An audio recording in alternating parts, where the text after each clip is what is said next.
Tingnan nyo to mga lodi, pinaghalo niya lang yung coconut oil at saka white vinegar. Tapos tingnan ninyo, mawawala na daw yung gasgas ng inyong kotse o kaya yung motor kapag ipinahid mo. We, so titingnan natin kung legit yan. Susubukan din natin, okay? Let's go! At dahil wala nga akong coconut oil, heto, ako na ang gagawa ng coconut oil ko. Dahil sa paggagawa nga ng coconut oil ay mas maganda nga pala yung may tubo. Para mas marami ang oil na ating magawa. Grabe, ang kintab ng ulo ko, parang nag-o-oil na siya. Ali, kinayod ko muna nga itong dalawang niyog na aking nakuha. Dalawang niyog nga pala ang ginamit ko para pag merong natira, meron ako magagamit pag magpapahilot ako o doon sa aking mga baby. Parang nag-ibang content natin na, parang ang content na natin ngayon ay paano gumawa ng mantika. Kaya nga pala ako gumawa ng aking sariling coconut oil. Baka sabihin na naman ng ibang mga kaibigan nating mga bashers dyan hindi naman coconut oil yung ginamit mo vegetable oil yun. Paggagawa nga pala natin ng coconut oil atin lang haluin ito para magkaroon tayo ng latek. Yan katulad niyan at alam nyo bagang napakasarap niya kapag natapos na tayong magluto. At habang gumagawa nga ako ng coconut oil mga lodi, napakabango nitong aking latek. Talaga namang napakasarap na rin sa sinukmane. Ano mga lodi? Ay kahit walang sinukmane ay talaga namang ari pinapapako Nilagyan ko nga pala ito ng kaunting asukal para mas lalong masarap yung latek na ating magagawa. Habang hinahalo ko nga ito, pinakisuyo ko muna ito sa nakatatanda akong kapatid kasi susundo na ako ng aking mga estudyante. At pagbalik ko ngayon, eto na, meron na tayong mantika at parang sinunog ni ate yung ating latek. Naku pa!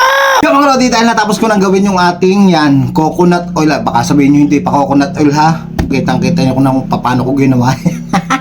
Tapos meron na rin tayong white vinegar. At kapag pinaghalo nga daw natin ito, itong dalawang ito, pag ikinuskus daw natin sa mga gasgas ng kotse o motor, mawawala na daw yung gasgas.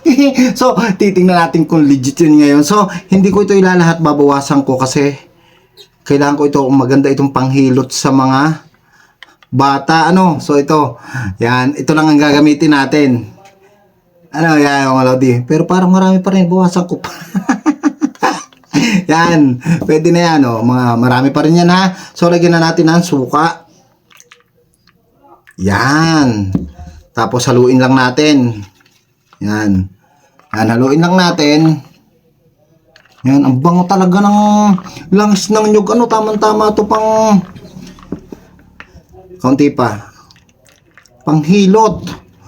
Yan. Okay na siguro to mga lodi. So, itry na natin kung legit yon. So mga lodi, subukan na natin at ito na nga yung kotse ko. Hindi, joke lang. Kotse ng kapitbahay namin, kay Kadarwin. So maraming salamat kay Kadarwin. Shout out kay Kadarwin. So kung mapapansin ninyo, yan meron siyang gas-gas, At dito natin itatry, meron pa rin dito sa kabila, mga lodi.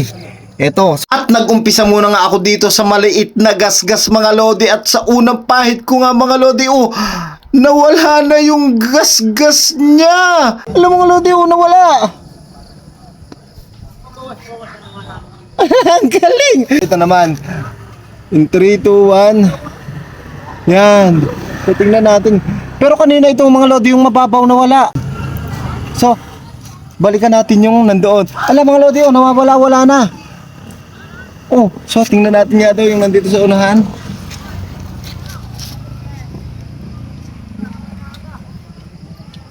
Alam mga lodi, lumalabo na nga yung kuwan pagka scratch niya.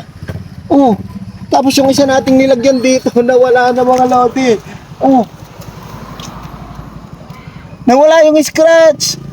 Ang galing. Tapos ito yung mga lodi nyo, nawawala na lumalabo na. Pati nga ako mga lodi ay namangha kasi nga nung pinahidan ko yung mga gasgas kanina ay lumalabo nga yung pagkagasgas nila. Pero sa palagay ko mga lodi, yung mabababaw lang talaga yung sadyang nawawala. Pag malalalim, lumalabo lang talaga katulad nitong nasa una. Nagasgas na ito kanina, puting-puti ang pagkagasgas niya. Pero ngayon, medyo malabo na siya. Pero hindi pa rin katulad dun sa napanood natin na isang pahid lang talaga ay instant. Wala na talaga yung gasgas. Yung aking ginawa lumalabo lang talaga. Syempre siguro nababasa. Syempre kayo pa rin ang bahalang humusga.